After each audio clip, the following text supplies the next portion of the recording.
이것을 위해서는요, 그냥 되는 게 아닙니다. 네. 여행 중에 일어났던 일이나 만났던 사람이나 사물 등을 주의 깊게 살펴보고요. 거기에 대해서 곰곰이 생각한 다음 글을 쓴다면 나만의 독특한 느낌이나 감상을 완성할 수 있습니다. 네. 예를 들어 보여드릴게요. 네. 자, 이렇게 코끼리에 처음 타본 이야기를 담고 있는데요. 그냥 멋졌다, 신이 났다 이렇게만 적혀 있죠.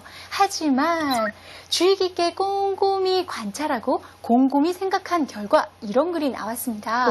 자, 코끼리를 처음 보니까 아찔한 느낌, 두려웠어요. 하지만 나를 감싸주던 아버지 때문에 든든하게 느껴져서 편안한 마음이 들었다라고 네. 바꿀 수 있습니다.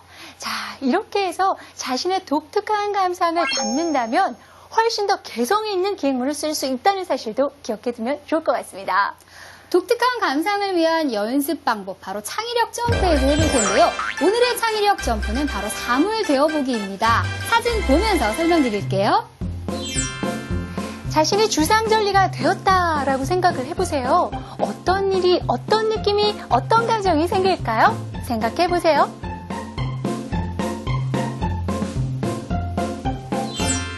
네, 주상절리뿐 아니라 우리 친구들 평소에 무심코 지나치는 주변의 다양한 사물이 되어서 그 사물의 입장에서 한번 생각해 보는 것도 좋은 연습 방법이 될 것 같습니다. 네, 지금까지 실전 글쓰기 비법 기행문 편 자세히 살펴보았습니다.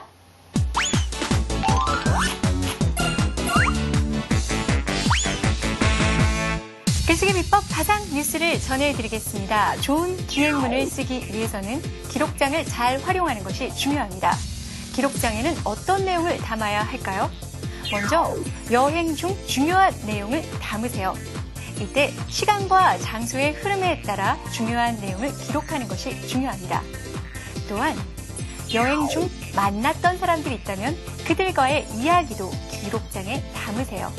그리고 인상적인 풍경이 있다면, 또한 독특한 생활 모습이 있다면 그 또한 기록장에 담는 것이 중요합니다. 마지막으로 여행 전체적으로 보고, 듣고, 느낀 점을 잘 기록해 놓는 것이 중요합니다. 그 외에도 중요한 장면이 있다면 사진으로 기록을 남기거나 박물관 등의 안내나 홍보 책자, 그리고 입장권 등을 수집해 놓으면 좋은 기행문을 쓰는 자료가 됩니다. 이상 글쓰기 비법 가상 뉴스였습니다.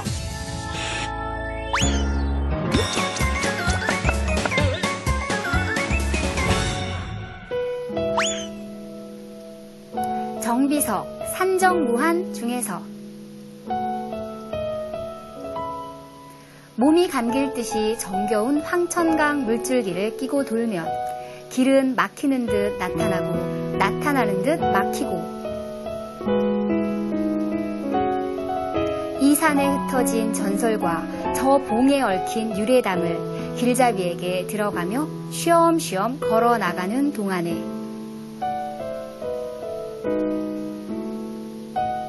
몸은 어느덧 시내같이 유수한 수목 속을 거닐고 있음을 깨닫게 된다.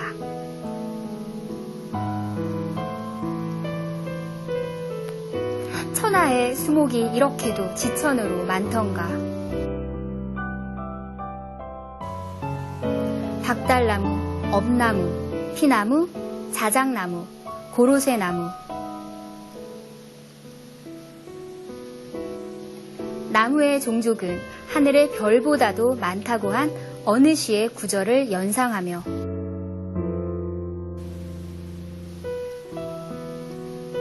고개를 드니 보이는 것이라고는 그저 단풍뿐, 단풍의 산이요, 단풍의 바다이다. 네, 소설가 정비석 선생이 쓴 산정무한 중 일부 내용이었는데요. 이 산정무한은 정비석 선생이 금강산을 기행 후 보고 느낀 것을 수필 형식이자 기행문 형식으로 쓴 작품입니다.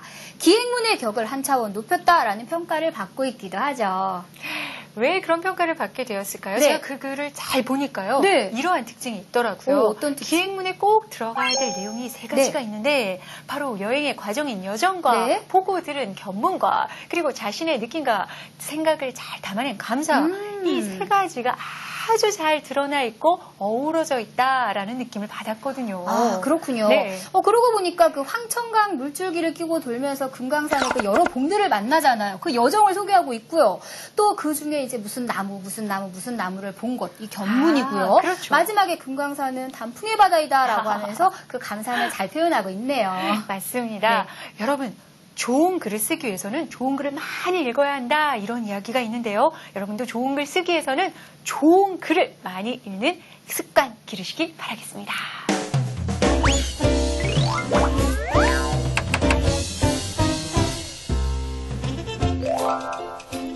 오늘의 글요리 레시피 그 첫 번째, 좋은 기행문을 쓰기 위해서는 바로 여행의 과정이 잘 드러나도록 쓰는 것이 중요합니다.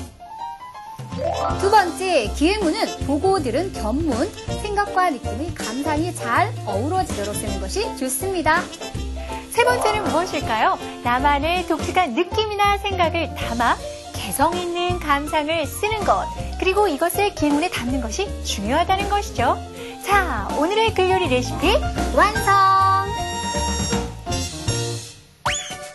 요리조리 글쓰기 비법, 실전 글쓰기, 오늘 신나는 기행문 편 함께 하셨는데요. 기행문과 관련된 다양한 글쓰기 비법들을 알 수 있었습니다.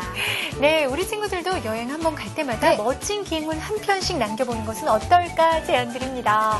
그래요. 그 기행문을 함께 읽으면서 가지 않았던 사람도 함께 여행의 경험을 느낄 수 있을 것 같아요. 맞습니다. 자, 기행문에 대한 여러분의 기발한 생각을요, 5자로 표현해서 게시판에 올려주시는 것도 잊지 마시고요.